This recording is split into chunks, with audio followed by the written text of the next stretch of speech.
All right, everyone, do you get the feeling that right now there's a concerted effort by liberals to try to get Asians and white people to fight and, like, distrust and hate one another? I think it's like the model minority sort of trope that's been spun by the left, I think is a reaction to the fact that, generally speaking, there's an absence of animus between white and Asian people. And I think what the left is worried about is that as it pushes its political correctness, its high tax policies, its anti-small business policies especially, and as well the idea of needing mass reparations, but only specifically for people who are black or Hispanic, to the exclusion of Asian groups, by the way.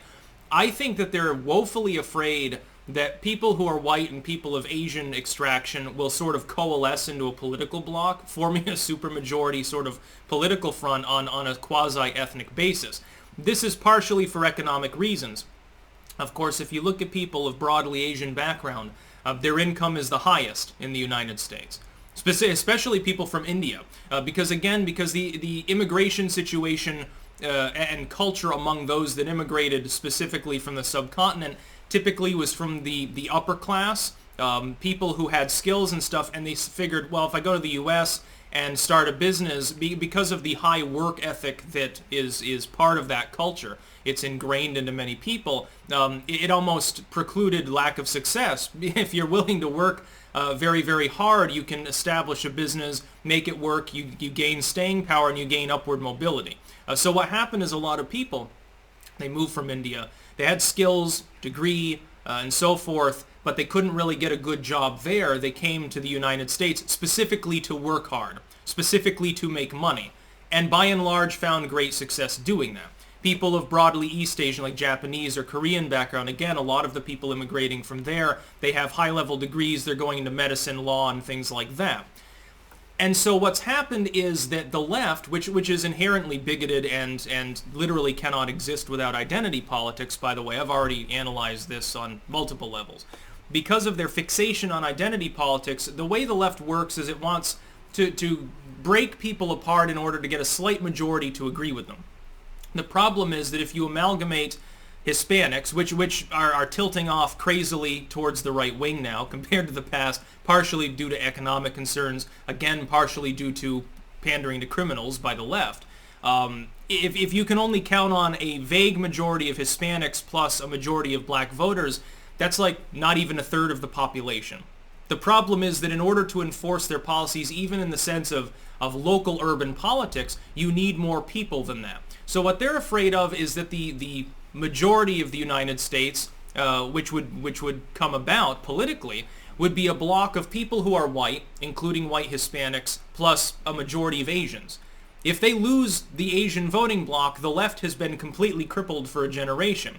They know this.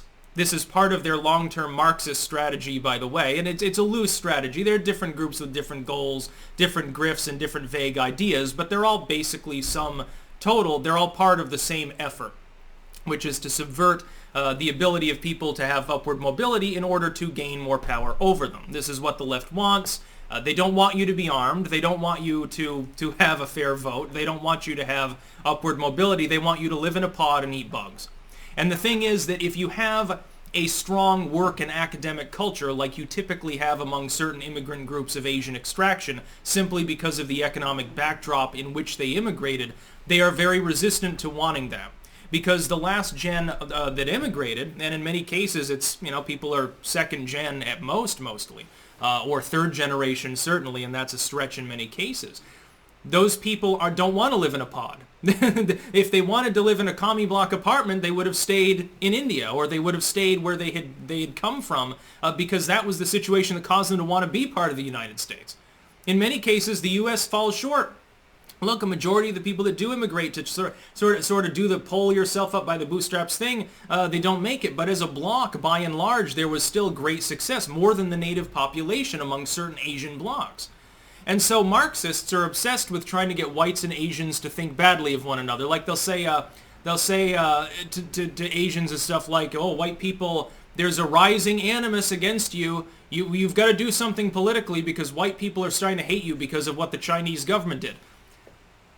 Where? I'm not seeing it. The majority of those attacks that are happening to people who are Asian are not being perpetuated by white people, which is why you have constant apology hit pieces like Jennifer Ho's piece the other day, claiming that even attacks that aren't perpetuated by whites are still perpetuated by white supremacy. What a glaring way of admitting to the point that white people aren't the ones attacking Asians.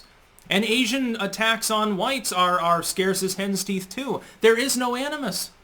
There's no fighting going on. The only fighting is you've got some agent provocateur fucking leftists and liberal think tanks that go online and shitpost in order to make it seem like whites and Asians have some stick up their ass about each other.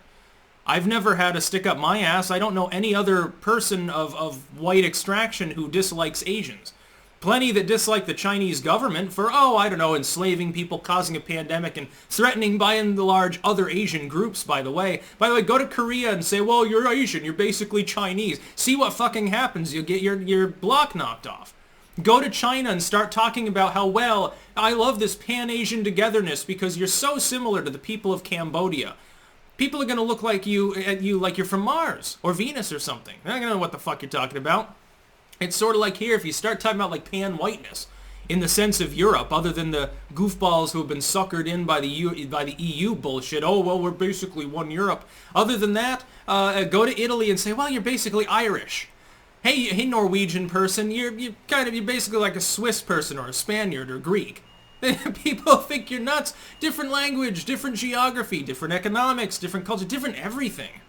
The same is true of Asian groups, but like I've never met a person who's white who had a problem broadly and generally with Asians. Certainly there are people that have problem with certain civic order. Communism comes to mind. But it's like the fact that I hate communism doesn't mean I hate Vietnamese people. Fucking we were at war with Vietnam, not that many decades ago. Nobody cares. It's in the past, dude. We're not shooting people in the jungles at this point. Nobody cares. There's no animus. The only animus should be aimed at the left for deliberately trying to destroy the American experiment by cracking people apart for cheap gain. For ideological gain, and in some cases just opportunistic grifting hacks that want to get into office or sell you snake oil, like the BLM people. Like that BLM bitch that bought a $1.4 million house. Where did she get that money from? It had to have come from donations because she ain't got no other job. So you paid her to represent black interests, like, the black working class or something, and then she's moving into a place that's 95% white people in an upper scale neighborhood. It's interesting how that works. Rules for thee, not for me. And wealth for me, not for thee. That's they're trying to do this for cheap political gain. And it's coming straight out of the Marxist playbook. That's about all. Peace out.